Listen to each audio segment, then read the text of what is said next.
Italy کے شہر Brescia میں کشمیریوں سے اظہار یکجہتی کے لیے یورپی تاریخ کی سب سے بڑی ریلی نکالی گئی۔ فضائیں کشمیر و خالصتان کی آزادی اور پاکستان زندہ باد کے نعروں سے گونج اٹھی۔ رپورٹ کر رہے ہیں تنویر ارشاد۔ بھارت کی جانب سے کشمیر کی خصوصی حیثیت ختم کرنے کے خلاف بریشیا میں یورپی تاریخ کی سب سے بڑی ریلی نکالی گئی۔ ہزاروں کی تعداد میں پاکستانی، کشمیری اور سکھوں نے بھارتی مظالم کے خلاف آواز حق بلند کی۔ ریلی تحریک کشمیر اٹلی اور جماعت اسلامی کے تحت نکالی گئی، جس میں اٹلی بھر کی تمام سیاسی اور سماجی تنظیموں، Pakistan Tehreek Insaf, Pakistan Muslim League Noon, Peoples Party, Minhaj ul-Quran, Pakistan Federation Italy, Supreme Council Brescia, Muhammadia مسجد، Pakistan Sports Board Brescia, Pakistan Kashmir Association Italy, سفیران پاکستان بلوینیا، شاہین گروپ اٹلی اور دیگر نے شرکت کی۔ مقررین نے اپنے خطاب میں کہا کہ اقوام متحدہ اور یورپی یونین کشمیر کے معاملے پر آنکھیں کھولے۔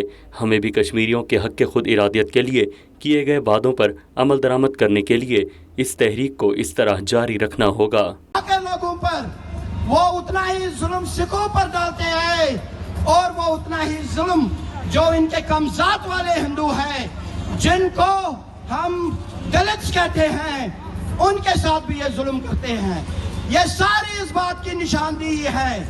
It's very clear that the policy of Hindutva, the policy of Hinduism fundamentalist جو مودی گورنمنٹ چلا رہی ہے، انشاءاللہ ہندوستان کے ٹکڑے ٹکڑے ہو جائیں گے۔ مقررین نے مزید کہا کہ کشمیریوں کو مظالم اور انسانوں کے کسائی مودی کے رحم و کرم پر نہیں چھوڑا جا سکتا۔ یہ جد و جہد صرف کشمیر اور خالصتان کی آزادی تک نہیں، بلکہ بھارت میں موجود تمام علیحدگی پسند تحریکوں کی کامیابی تک جاری رہے گی۔ اپنی چونچوں میں پتھر لے کے آئے تھے اور جب انہوں نے پتھر برسائے تو اللہ تعالیٰ نے ان پتھروں کو، ان کینکروں کا اس طرح کر دیا کہ وہ ان کی حیثیت ایک بم جیسی لگ رہی تھی۔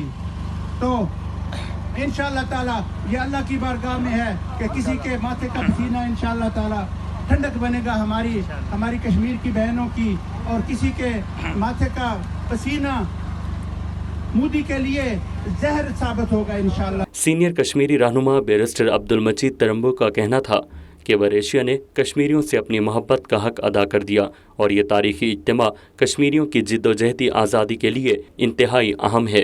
یہ جد و جہد کشمیریوں کی آزادی تک نہیں رکنی چاہیے۔ انہوں نے دہشت گرد بھارت کی مذمت کرتے ہوئے کہا کہ مودی سن لے کہ وہ آرٹیکل 370 ختم کرنے سے کشمیر کو اپنی کالونی نہیں بنا سکتا، اور نہ ہی ہم کشمیر کو بھارتی فوج کا ذبح خانہ بننے دیں گے۔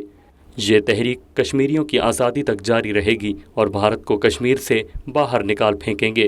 ریلی میں پاکستانی اور سکھ کمیونٹی کی جانب سے کشمیر بنے گا پاکستان اور پنجاب بنے گا خالصتان کے فلک شگاف نعرے بھی لگائے گئے۔ Tanveer Irshad, Voice of South Asia, Brescia, Italy.